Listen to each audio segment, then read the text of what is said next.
Now, I don't want to sound like a pessimist. There's always a way out of debt. But it's important for us to realize the seriousness of our situation. At this point in time, about 54% of what we earn yearly, or i.e. our national budget, is paid out in debt servicing. Now, I recently was in New York talking about debt relief.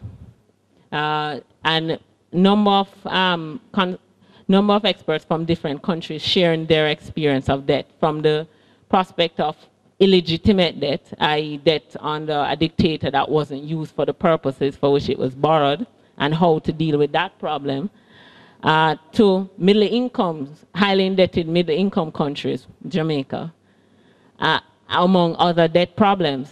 And one of the things being pushed a lot is debt relief. Now, debt relief can help as per the Jubilee 2000 campaign, but we need to understand what are the implications for debt relief for us. When, again, I go to the personal example, when you go into a bank, borrow money, and then get debt relief, while you get relieved of the debt, it makes you less eligible for debt to borrow again, because you have not paid back. So it is technically a default.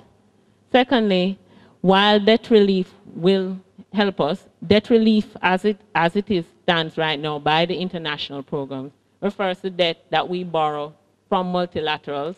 I know you've heard this term bandied around, and talks about basically multinational development organizations. Inter-American Development Bank, World Bank, International Monetary Fund, better known as the IMF, etc., and bilateral debt. In Jamaica's case, that accounts for about 14% of our debt. Most of our debt at this point in time is domestic. I heard MinFam refer to the Kingston Club. I like that term. And basically, a lot of our debt is held here. Secondly, there are also other options, i.e. the Kingston Club, and the fact that no negotiation has happened, to my knowledge. I'm not in those circles, with that Kingston Club, or the other commercial club, which is the London Club, that also has some of our debt in hand. Plus, a lot of our debt is in bonds. It's not in standardized loans. And so you have a lot of bondholders which you would have to negotiate with as a group. Again, a much more difficult option than what's facing some other countries in our category. But it's useful to note that our per capita debt is, as you see on that screen, $7,920 US. This morning, Ronnie Thwait informed me that meant we all owed about $500,000 just this year, so it's increased by now. The effects of debt. I had mentioned the economic effects of debt, but there are other effects of debt. One, the crowding out. Now, I see business persons in this group, and even though the business does earn money, it does generate employment, and it does generate tax revenue. It comes at a price. There's a lot of headache in owning a business.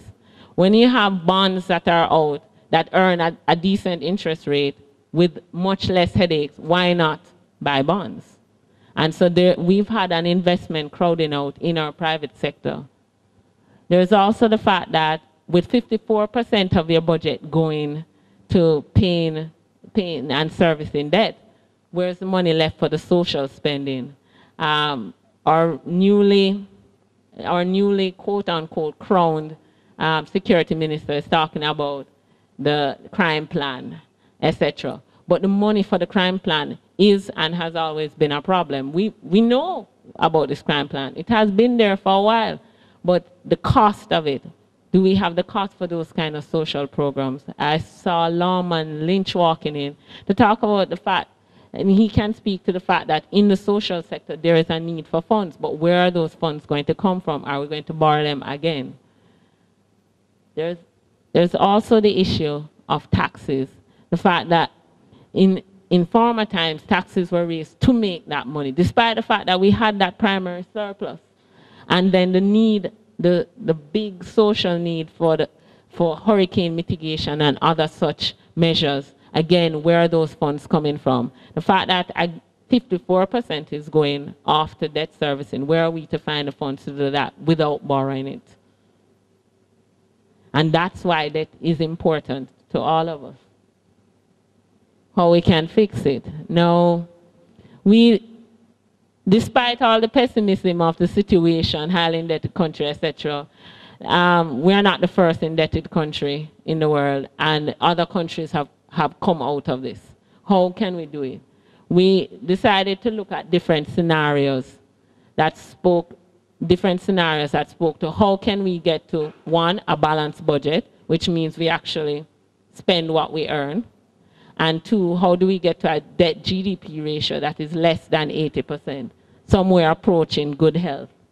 All right, so first we establish the baseline. What if we don't do anything?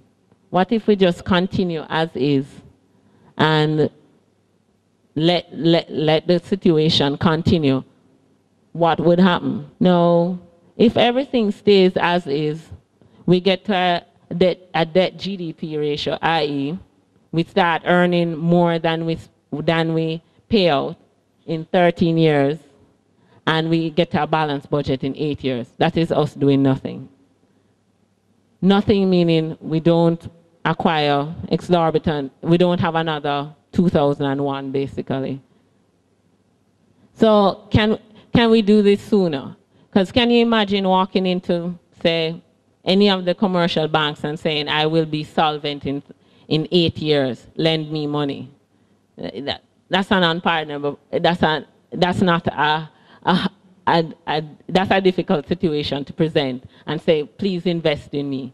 Well, it's basically the same situation as a country that we're in. How do we get to the point that we're considered viable? So we tried a number of different scenarios, particularly inspired by a lot of the election promises that we'd heard with regard to debt and employment and jobs, etc. CaPRI had done a study on that, so we were all too familiar with what those promises were. One was we won't release as many bonds. We will borrow more from abroad where the interest rate is less, etc. Currently, we have about 56% as a domestic debt. Let's move it to 40%. What would happen? Not much. While immediately in the short term, we would reap the rewards of those lowered interest rates. One thing that would change is that balanced budget meter, so to speak, would move forward 1 year, and we'd get to it in 7 years.